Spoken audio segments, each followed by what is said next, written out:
প্রথমে দেখো আছে সেন্টেন্স বা বাক্য। সেন্টেন্স কথার অর্থ হলো বাক্য। 1 নম্বরে আছে কি সেন্টেন্স বা বাক্য কাকে বলে? উত্তর দেখে নাও।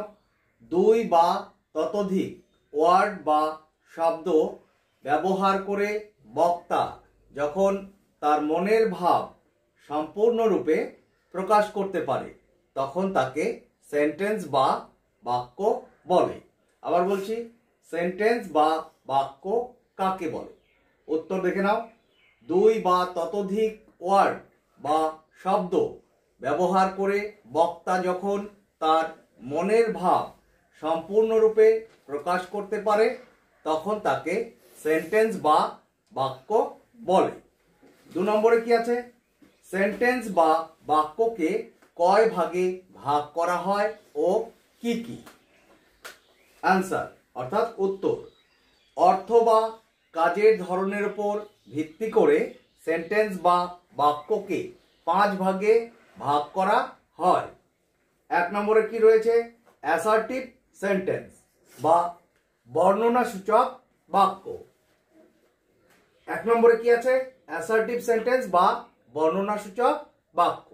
2 নম্বরে রয়েছে ইন্টারোগেটিভ সেন্টেন্স অর্থাৎ প্রশ্নবোধক বাক্য, যে বাক্যগুলি দিয়ে কি করা হয়? প্রশ্ন জিজ্ঞাসা করা হয়। 3 নম্বরে আছে কি ইম্পারেটিভ সেন্টেন্স অর্থাৎ আদেশ, উপদেশ, অনুরোধ সূচক বাক্য।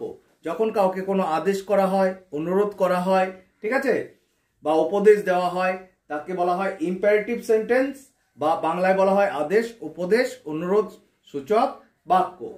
4 নম্বরে আছে অপটেটিভ সেন্টেন্স বা প্রার্থনা বা কামনা সূচক বাক্য।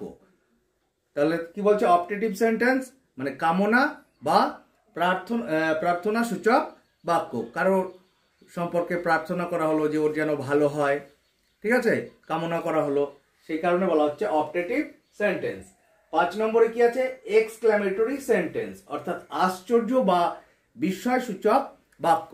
যেই বাক্যগুলির দ্বারা কোনো কিছু দেখলাম, দেখে খুব আশ্চর্য হয়ে গেলাম বা বিস্ময় প্রকাশ হলো তাকে বলা হচ্ছে ইংরেজিতে এক্সক্লেমেটরি সেন্টেন্স। তাহলে আবার দেখে নিই, সেন্টেন্স বা বাক্যকে কয় ভাগে ভাগ করা হয়েছে? 5 ভাগে ভাগ করা হয়েছে। 1 নম্বরে আছে অ্যাসার্টিভ সেন্টেন্স অর্থাৎ বর্ণনা সূচক বাক্য। 2 নম্বরে আছে ইন্টারোগেটিভ সেন্টেন্স। 3 নম্বরে আছে কি ইম্পারেটিভ সেন্টেন্স বা আদেশ, উপদেশ, অনুরোধ সূচক বাক্য। 4 নম্বরে আছে অপটেটিভ সেন্টেন্স বা প্রার্থনা বা কামনা সূচক বাক্য। আর 5 নম্বরে আছে এক্সক্লেমেটরি সেন্টেন্স বা আশ্চর্য অথবা বিস্ময় সূচক বাক্য। তাহলে আমরা প্রথমে আজকে কি শিখলাম? সেন্টেন্স বা বাক্য কাকে বলে, এবং 2 নম্বরে শিখলাম যে সেন্টেন্স বা বাক্যকে কয় ভাগে ভাগ করা হয়। ঠিক আছে, এইভাবে আমরা একটার পরে একটা জানতে পারবো। আজকে এই পর্যন্তই।